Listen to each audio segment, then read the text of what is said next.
할렐루야. 오늘도 하나님의 축복이 우리 가운데 충만하기를 주님의 이름으로 축원합니다. 성경에 보면요, 말세 현상에 관한 예언적 메시지가 참 많이 있습니다. 그런데 그 말세 현상에 대한 예언적 메시지 가운데 이런 내용이 있습니다. 어떤 내용이냐면 말세에는 모든 것이 빨라진다는 거예요. 그러니까 예수님의 재림의 날이 가까울수록 사람들은 좀 더 빠르게 모든 삶이 이루어진다는 거죠. 그래서 사람들의 왕래가 매우 빨라지는 거예요. 때문에 인간의 문명이 발달될수록 모든 것이 빠르게 진행이 됩니다. 그래서 우리 시대를 무슨 말이라고 하는 거니? 속도전이다. 우리 시대는 속도전이에요. 가면 갈수록 얼마나 빠른가라고 하는 것이 경쟁의 우위를 차지하게 됩니다. 그래서 여러분 보세요. 이 경제가 굉장히 발전된 나라가 특징이 있습니다. 도로망이 잘 구성되어 있어요. 도로망. 그러니까 이 물동량의 이 움직임이 잘 이루어진 나라가 경제도 성장할 수 있습니다. 그러니까 원자재를 들여오고 그리고 제품을 생산하고 생산한 제품을 또 수출하거나 또 보급하기 위해서 이게 화물 수송의 도로망이 잘 돼 있는 나라들이 경제도 성장합니다. 여러분 그래서 들으면 기분 나쁘겠지만은 남나라 얘기해서 안 됐습니다만은 필리핀이 절대로 경제 발전이 안 될 수밖에 없는 이유가 있습니다. 여러분 60년대만 해도 아시아에서 필리핀이 제일 잘 살았어요. 우리가 부러운 나라예요. 근데 지금은 그때나 지금이나 여전해요. 이유는 한 가지입니다. 경제 성장을 이루는데 산업의 이 사회에서 그 유의감을 얻을 수 있는 도로망 확충이 안 돼 있는 겁니다. 그게 안 돼 있어요. 근데 우리는 도로가 너무 잘 나와 있어요. 뭐 경부고속도로, 또 뭐 호남고속도로, 영동고속도로, 인천고속도로. 예전에는 또 도로 이름도 말이죠 이상하게 졌어요. 무슨 수인산업도로, 무슨 뭐 군산산업도로. 그게 뭐냐면 이게 이 물동량 이동이 빠릿빠릿하게 이룰 수 있도록 이 사회 이 기초 관계망을 잘 형성해 놓았단 말이죠. 그러니까 이 원자재 수입하는데도 빠르게, 그리고 생산해서 또 수출해 나가는데도 빠르게 모든 걸 이루어놨다 이 말이죠. 이게 굉장히 조건이 좋은 거죠. 그래서 이 어느 시대든지 가면 갈수록 인간의 문명 문화는 이 속도전입니다. 얼마나 빠르게 가느냐 이 말이죠. 얼마나 빠르게 가느냐. 그것이 경쟁의 우위를 차지하게 되는 겁니다. 그런 면에서 우리나라는 세계 제일입니다. 특히 이 뭡니까 인터넷 이 구축은 뭐 전 세계적이에요. 인터넷 구축은 인터넷만이 아니죠. 뭐 이 택배 얼마나 빠릅니까? 얼마나 빨랐으면 로켓 배송이 생겼어요. 이 정도가 아니에요. 이 정도가 아니에요. 이제는요 직장인 부부들을 위해서 뭐 얼마나 빠르냐면은 주문해 가지고 이 뭐 소파 같은 경우 3시간 내에 도착하는 거 생겼어요. 소파 3시간에 도착. 냉장고 2시간. 무슨 뭐 짜장면 주문하는 것 같아요. 너무너무 빨라졌습니다. 예전에는 미처 생각하지 못할 정도로 사회가 빨라졌어요. 여러분 그래서요 전 세계적으로 가장 사람이 현대사회에서 생활하는데 편안한 그 사회관계망이 구축된 나라가 지금 대한민국입니다. 아멘 안 해도 맞다니까. 여러분 그래서요 우리가 특히 이 도심에서 생활하다가 이런 그 이 사회관계망에 누리면서 살다가 유럽이나 아시아나 미국 같은 데 가서 살면 이제 불편해서 못 살아요. 불편해서. 응? 저 러시아나 중국이나 이런 데서 가면 전부 절반은 심장마비 걸려 죽어버립니다. 그만큼 우리가 정말 모든 게 빠르게 이루어지고 있고 또 그것도 아주 유의하게 이루어지고 있다. 그런 면에서 이런 대한민국 사람이 되고 이런 대한민국에서 이런 혜택을 누리게 된 거 이거 감사하잖아요. 이 좋은 얘기하는데 아멘 하는 사람들이 일본에서 왔을 거야 아마. 예? 얼마나 편안합니까? 앉아서 모든 게 다 돼요. 모든 게 다 이루어져요. 얼마나 편리한지 몰라요. 그런데 이런 이야기가 이미 성경에서 말세에 나타날 현상으로 얘기하고 있습니다. 말세에는 가면 갈수록 모든 것이 빠르게 이루어진다는 거예요. 모든 것이 빠르게. 다니엘서 12장 4절에 보면 이런 말씀이 있습니다. 다니엘아 마지막 때까지 이 말을 간수하고 이 글을 봉합하라. 많은 사람이 빨리 왕래하며 지식이 더하리라 그랬습니다. 여러분 구약의 묵시록, 구약의 예언서가 다니엘서입니다. 신약의 예언서가 바로 요한계시록이에요. 그러니까 다니엘서나 요한계시록은 말세에 일어날 현상에 대해서 우리에게 예언적으로 하신 말씀입니다. 그런데 그 다니엘서의 말세에 대한 현상을 딱 두 가지로 얘기했습니다. 첫째, 사람들이 빨리 왕래한다. 빠르게 왕래한다 이 말이죠. 네? 빠르게 왕래하자. 여러분 기억나시잖아요. 고등학교 때 수학여행 설악산을 가는데 하루예요. 왜 이 시침이 떼고 앉아있지? 가는데 하루예요. 가는데 하루. 예? 근데 지금은 여기서 속초까지 우리 교회에서 속초 대포항까지 2시간 반이에요. 2시간 반.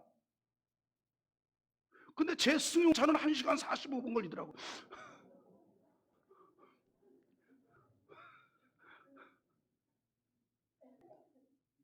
가만있어. 이거 설교 이거 빼세요. 굉장히 빨라졌어요. 얼마나 빨라졌는지 몰라요. 네? 그러니까 말세에는요 사람들이 빨리 왕래하는 거예요. 빨리 왕래하는. 그다음에 두 번째는 지식이 더하더라. 이제는요 과거와 같지 않습니다. 지식이 보편화됐고요. 그 풍성한 지식이 모든 사람들의 것이에요. 개인의 것이 아닙니다. 여러분 누가 집에다가 대백과사전 비치해 놓습니까? 예전에는요 그래도 조금 생각 있다는 집에는 전부 대백과사전 하나씩은 다 있어요. 예? 뭐 동아대백과사전 있잖아요. 다 하나씩 있어요. 저도 대백과사전을 3질이나 갖고 있어요. 일반 대백과사전 2질, 그리고 기독교 대백과사전 1질. 그런데 그 대백과사전 지금 어디 있는 줄 알아요? 카페에다가 디스플레이 하려고 갖다 놨어요. 우리 2층 카페에 있는 그 백과사전이 제 방에 있던 겁니다. 볼 필요가 없어요. 그보다 더 방대한 내용이 여러분 손안에 있는 스마트폰에 다 있습니다. 그게 다 있어요. 기독교 대백과사전 지난번에 제가 책을 약 한 2,000권 정도를 다 버렸어요. 옛날 책 싹 버렸어요. 그래서 제 서재에 있는 책들 가운데 뭐 상당 부분을 다 버렸습니다. 그때 다 버렸어요. 왜냐하면 이제 내가 좀 새로운 그것을 깨우치기 위해서 좀 새 책을 좀 사서 일주일에 2권은 길 쓰고 읽어보자. 길 쓰고 읽어본다고 일주일에 2권. 왜냐하면 노세 될까봐. 길을 쓰고 읽어보자.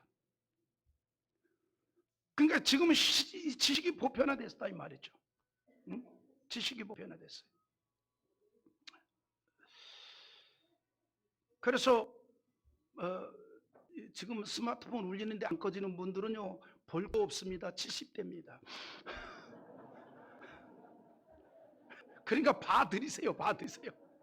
이게요 스마트폰을 딱 울리자마자 2,000호에 받으면 10대예요. 3초면 20대입니다.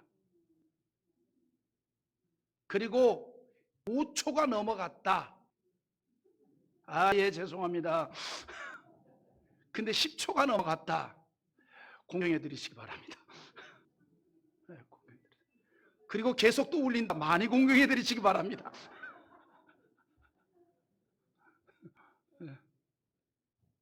왜냐하면 요즘 아이들이 잘 때 이거 쥐고 자잖아요. 근데 난 희한한 게 내가 안 봐도 뻔히 아는데 일어나라 일어나라 그럴 때 안 일어나는데 스마트폰 울면 벌떡 일어나요.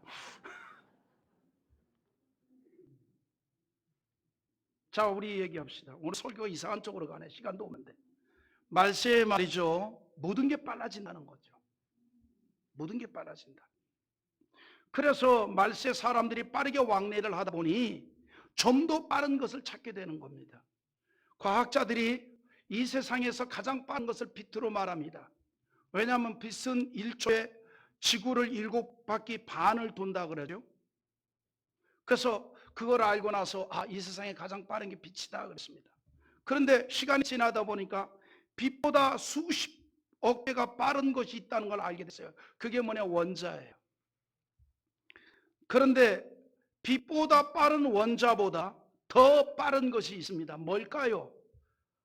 사람의 생각입니다. 인간의 생각은 1초에도 광활한 우주를 수십 바퀴나 돌 수 있고 천국과 지옥을 왔다 갔다 할 수 있으며, 그래서 사람의 생각은 지금 여러분 여기 앉아서 예배를 드리면서도 지금 순식간에 미국을 왔다 갔다 할 수 있어요. 네? 뉴욕을 가다가 자유여신상 앞에서 한번 찡긋하고 다시 돌아올 수 있어요. 순식간에. 이처럼 인간의 생각은 모든 것보다 빠르다는 거죠. 그런데 이처럼 빠른 인간의 생각은 또한 그 인생의 미래를 좌우하기도 합니다. 미래를. 인간의 역사 가운데 모든 사건들은요, 생각으로부터 시작을 했습니다. 사람은 생각을 하고 살고 있습니다. 그리고 그 생각 가운데에는 기억하지 말아야 할 것도 있고 반드시 잊지 않고 기억해야 할 것도 있습니다. 다시 말해서 우리의 생각에서 완전히 지워버려야 할 것도 있는가 하면 절대로 우리의 생각에서 지워서는 안 될 것도 있다는 거죠. 이걸 우리가 잘 구분해야 돼요. 왜냐하면 사람의 생각이 그 인생을 좌우하기 때문입니다. 생각이 대단히 중요하다는 겁니다. 성경에도 그랬잖아요. 잠언 23장 7절에 대저 그 마음의 생각이 어떠하면 그 위인도 그러한즉 그가 내게 먹고 마시라 할지라도 그의 마음은 너와 함께하지 아니함이라. 무슨 말이에요? 사람은요, 자신이 생각하는 대로 말하고 생각하는 대로 행동한다는 것입니다. 그 생각하는 것 이상을 넘어갈 수 없다는 거예요.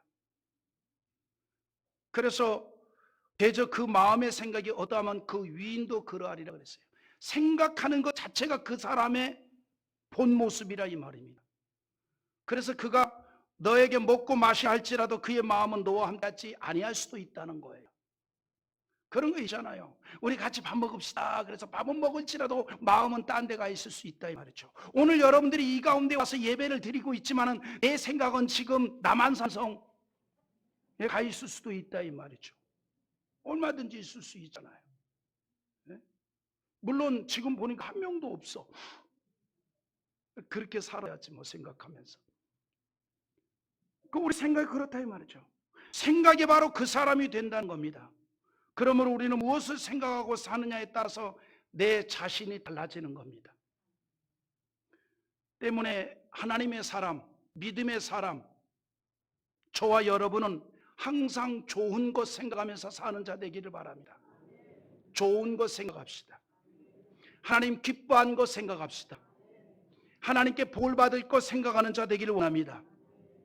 그런데 사람은 말이죠, 주로 자신이 처한 환경과 그리고 관심 있는 것만을 생각합니다. 자기가 관심 있는 것만 생각해요. 자기가 처한 환경만 생각합니다. 그것만 생각해요. 여러분, 그래서요, 그 자기가 가지고 있는 환경, 자기가 가지고 있는 직업, 그것만 생각하는 거예요. 여러분, 우리 여전대 회원들 요즘은 뭐 이렇게 5인 미만이라서 여전대가 같이 뭐 밥도 못 먹으러 가고 그럽니다만은, 제가 이렇게 간 우리 여전대 회원들이랑 이렇게 식당에 가면요, 이렇게 밥을 먹으면서 이렇게 연령별로 대화의 주제가 달라요. 그런데 이제 뭐 가사 일을 오랫동안 좀 해온, 다시 말해서 결혼 생활한 지 한 3, 40년 됐고 또 이제 뭐 일가견, 이 음식 만드는 거에 대해서 일가견이 있는 사람들은 이분들하고는 절대로 한정식 집에 가면 안 됩니다. 왜 그런 거 아니? 반찬 나오는 것마다 품평회를 해요. 왜냐하면 한 40년 가사일을 하다 보니 이게 뭐냐, 아 이거 뭔데, 이거 뭐가 들어갔고, 이건 좀 많이 들어간 것 같아, 이건 좀 빠져야 되는 건데, 왜 품평회를 해요? 네? 품평회를. 사람이요, 자기의 환경 내에서만 생각합니다. 환경 내에서. 아, 예전에 그랬다는데, 가발 공장 사장은 사람들 지나가면 여자 뒷모습만 본데, 야 저거 몇 개 나오겠다. 자기 환경 내에서 생각해요. 환경 내에서. 그래서 물질적인 것에 사로잡힌 사람은 오직 물질적인 것만을 생각합니다. 그러나 영적인 은혜 안에 있는 사람은 영적이고 신앙적인 것만을 생각합니다. 때문에 로마서 8장 5절에서 뭐라고 말합니까? 육신을 따르는 자는 육신의 일을, 영을 따르는 자는 영의 일을 생각하나니 그랬어요. 하나님의 자녀들은 하나님을 생각하고 천국을 생각하고 하나님의 역사를 생각하고 하나님의 복 주시는 것을 생각하면서 살아가는 자들이 되기를 원합니다. 그런 신앙적인 생각을 기도로서 표현하는 인생이 하나님의 은혜를 받게 되고요, 하나님의 복을 받게 된다는 겁니다. 그래서 우리는요, 이 땅에서 삶이 아무리 어렵고 또 고통스럽다 할지라도, 우리가 그런 일을 만난다 할지라도 우리의 생각만큼은 거기에 사로잡혀서는 안 된다는 거예요. 우리의 생각만큼은 거기에 사로잡히지 말라는 겁니다. 하박국 선지가 그랬습니다. 과거의 하박국 선지의 현실은요, 너무너무 어려웠어요. 너무너무 피곤했어요. 희망이 전혀 없어 보였어요. 아무것도 없었기 때문입니다.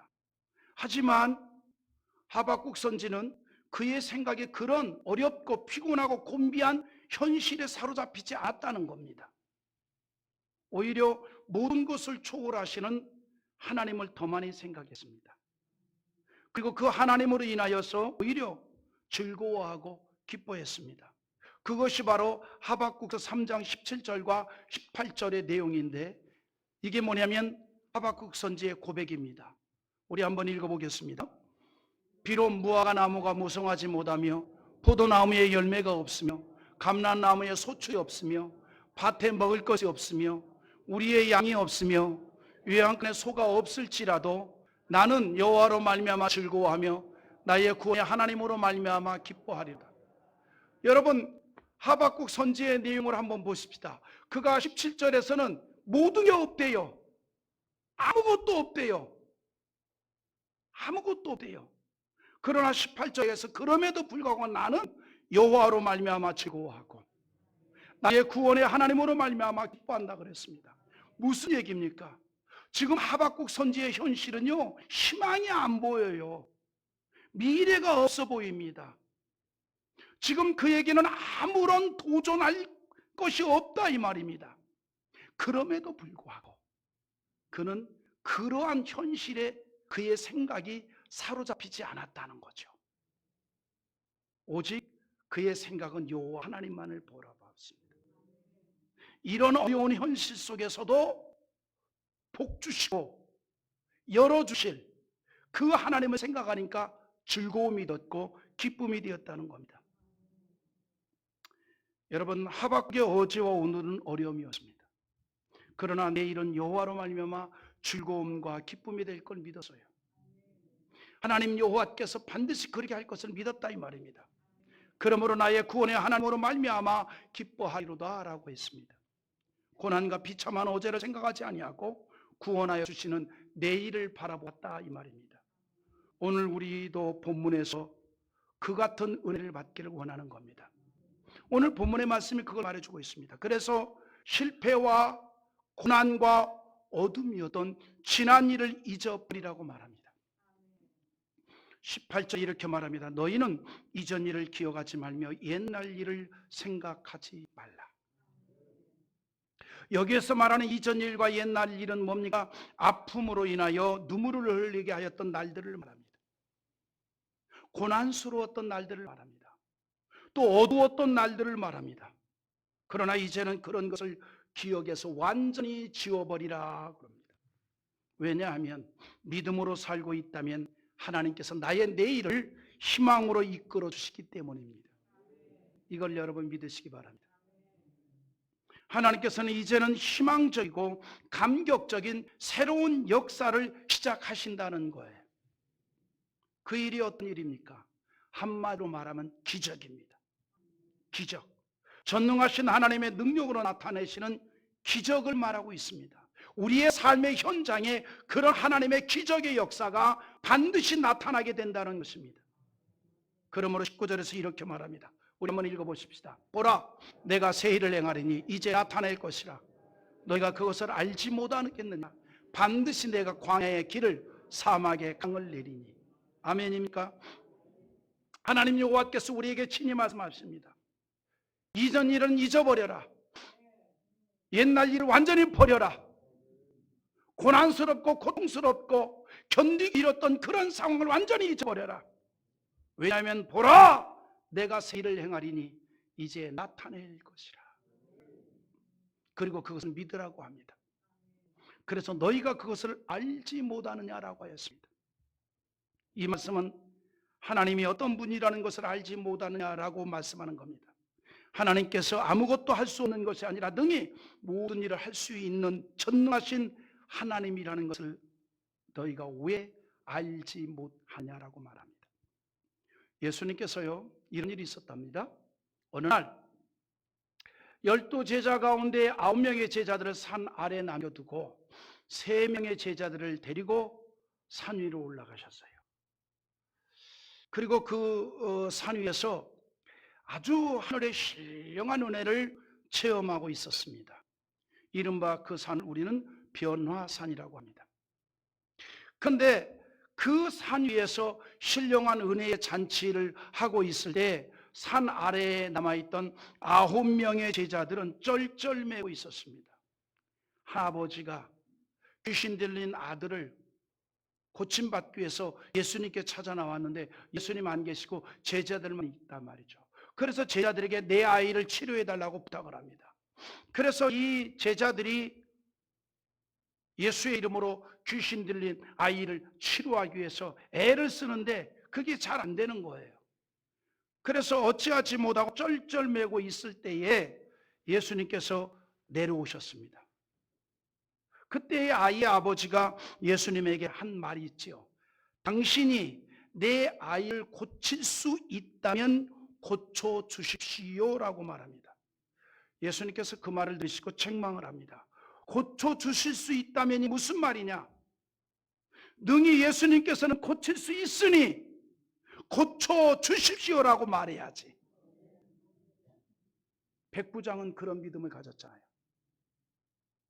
그래서 자기 집에 있는 하인의 질병 위해서 예수님에게 나왔습니다.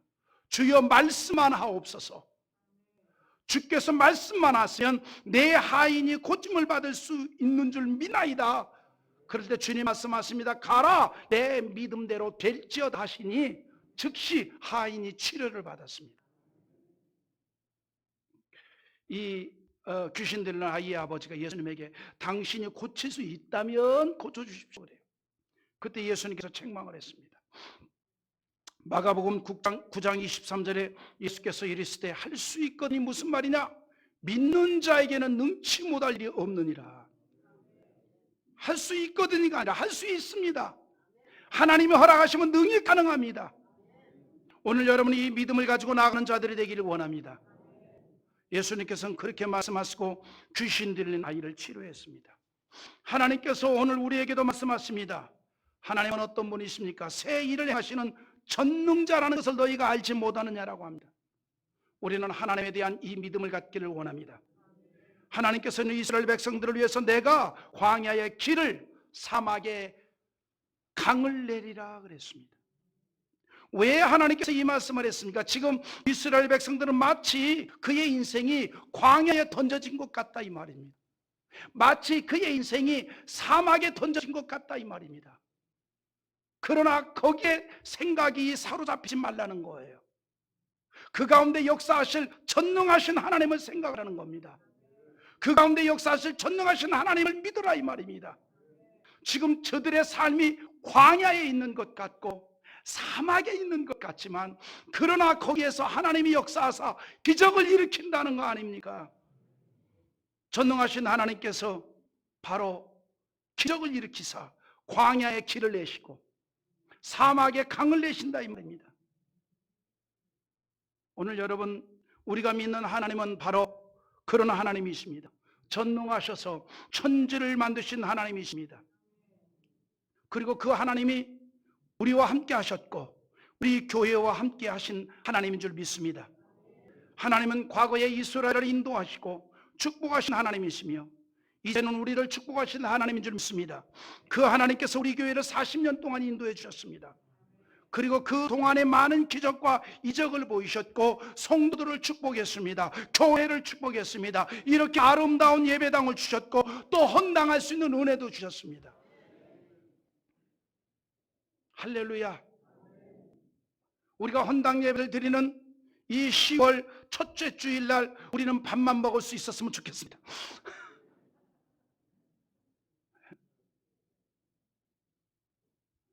오늘 우리는 본문의 말씀을 통해서 나에게 주시는 하나님의 언약을 믿음으로 받고 그것이 우리의 복이 될 수 있기를 바랍니다. 하나님께서 광야의 길을 사막의 강을 낸다 그랬습니다. 하나님의 축복을 말하고 있는 것입니다. 하나님께서 우리 인생을 그렇게 복을 주신다는 겁니다. 이전에는, 옛날에는 내 인생이 마치 광야와 사막에 던져진 것 같을지라도 오히려 그 가운데서 하나님의 기적을 만나게 하신다는 거예요. 길을 내고 강을 내서라도 우리를 복 주신다는 겁니다. 우리 하나님은 그런 하나님인 줄 믿으시기 바랍니다. 그러므로 광야와 사막 같았던 이전 일과 옛날 일을 완전히 잊어버리시기 바랍니다. 거기에 사로잡히지 말라 이 말입니다. 기억에서 버리고 하나님의 기적과 복 주시는 것만 생각하고 기대하는 자가 되라는 것입니다. 그래서 하박국 선지처럼 즐거워하고 기뻐하는 자가 되라는 거예요. 오늘 하나님 말씀은 이렇게 말합니다. 하나님께서 우리에게 복을 주시되 이방인들이 부러워할 만큼 복을 주신다는 것을 약속합니다. 20절에 이런 말씀을 우리 한번 다 같이 읽어봅시다. 장차 들짐승 곧 승냥이와 타조도 나를 존경할 것은 내가 광야의 물을 사막의 강들을 내어 내 백성 내가 택한 자에게 마시게 할 것입니다. 할렐루야. 오늘 여기서 말하는 들짐승과 승냥이와 타조는 단순히 짐승을 말하는 게 아니에요. 비유적인 의미가 있습니다. 이스라엘 백성들은요, 이방인들을 짐승으로 표현합니다. 다윗 왕이 요나단의 아들 무비보셋을 크게 선대하였을 때에 무비보셋이 다윗에게 했던 말이 있습니다. 사무엘하 9장 8절에 그가 절하여 이르되 이 종이 무엇이기에 왕께서 죽은 개 같은 나를 돌아보시나이까 하니라 그랬어요. 그냥 개도 아니고 죽은 개라고 얘기합니다.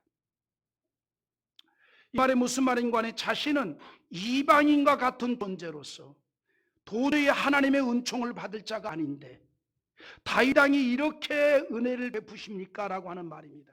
기대 이상의 대우를 한 것에 너무나 감격스러워서 그렇게 표현을 했습니다. 이처럼 이스라엘 백성들은 이방인을 짐승으로 표현을 하는데 들짐승과 승냥이와 타조가 나를 존경한답니다. 이 본문에서 나오는 짐승들, 들짐승, 승냥이와 타조는 사막이나 황무지에 사는 짐승들입니다. 곧 이방 나라들을 상징한다 이 말이죠. 그런데 그들까지도 이스라엘을 복주시는 하나님을 보고 하나님을 두려워하고 찬양하게 된다는 거예요. 이 말씀을 우리는 나에게 주시는 하나님의 축복의 말씀으로 받기를 바랍니다. 하나님께서 나를 얼마나 축복하시는지 세상 사람들이 부러워할 만큼 나를 크고 풍성하게 복을 준다는 약속의 말씀입니다. 여러분, 우리는 이 말씀을 믿음으로 받기를 바랍니다. 다시 말해서 이스라엘이 지금은 남의 나라의 포로로 끌려가는 비천한 노예 신세가 되었지만 머지않아 세상이 부러워하는 풍성한 복을 누리는 강성한 나라가 될 것이라는 이 말씀이 우리를 향하신 여호와의 말씀으로 받기를 원합니다. 그래서 하나님의 복을 받은 우리의 삶이 하나님의 영광이 돌려지는 거예요. 어제와 옛날은 고난이었지만 하나님께서 기적 같은 복을 주심으로 광야에서 나갈 길을 열어주시고 사막에서 강을 만나게 하시더니 그 같은 복의 물줄기가 이방인들에게까지 흘러감으로 인하여 하나님의 자녀된 나를 부러워하고 하나님께 찬양하게 된다는 겁니다. 21절에 이렇게 말합니다. 이 백성은 내가 나를 위하여 지었나니 나를 찬송하게 하려 함이라. 여러분, 이 말씀 우리가 얼마나 용기가 되는 줄 아십니까? 하나님께서는요, 저와 여러분을 통해서 영광 받기를 원합니다. 그렇기 때문에 하나님께서 저와 여러분이 고난 속에 있는 것, 광야에 던져진 삶을, 사막에 던져진 삶을 외면하고 바라만 보고 있지 않다 이 말입니다. 광야에서 길을 내주시고 사막에 강을 내주시어서 우리로 말미암아 나아가게 하시고 풍성하게 누릴 수 있는 은총으로 하게 주신다 이 말이죠. 그래서 하나님 영광 받기를 원한다는 겁니다. 할렐루야. 여러분, 이 말씀을 우리가 믿음으로 받을 때 우리는 하나님 앞에 담대해질 수 있습니다. 고난과 어려웠던 날들을 완전히 잊어버리고 하나님의 축복의 역사를 소망하면서 하나님 앞에 우리는 기도하는 겁니다. 그래서 우리가 항상 능력이 하나님께서 나타내시는 새로운 역사를 믿음으로 품고 생각하면서 살아가기를 원합니다. 하나님께서는 오늘도 믿음으로 사는 나를 위해서 새로운 역사를 계획하고 계십니다. 그리고 그 역사를 반드시 이루어 가신다는 겁니다. 우리는 항상 나를 위해서 나타내실 하나님의 새로운 역사와 기적적인 축복을 생각하는 자 되기를 원합니다. 왜냐하면 우리는 하나님의 자녀이고 하나님의 영광을 돌리는 인생이기 때문입니다. 그러므로 우리가 날마다 그 하나님만을 생각합시다. 나의 삶을 통해서 영광 받기를 원하시는 하나님, 나의 삶의 현장에 기적을 나타내시는 하나님, 나의 삶을 축복으로 이끄시는 하나님, 그 하나님의 역사만을 생각하며 믿음으로 나아가는 여러분 되기를 주님의 이름으로 축원합니다.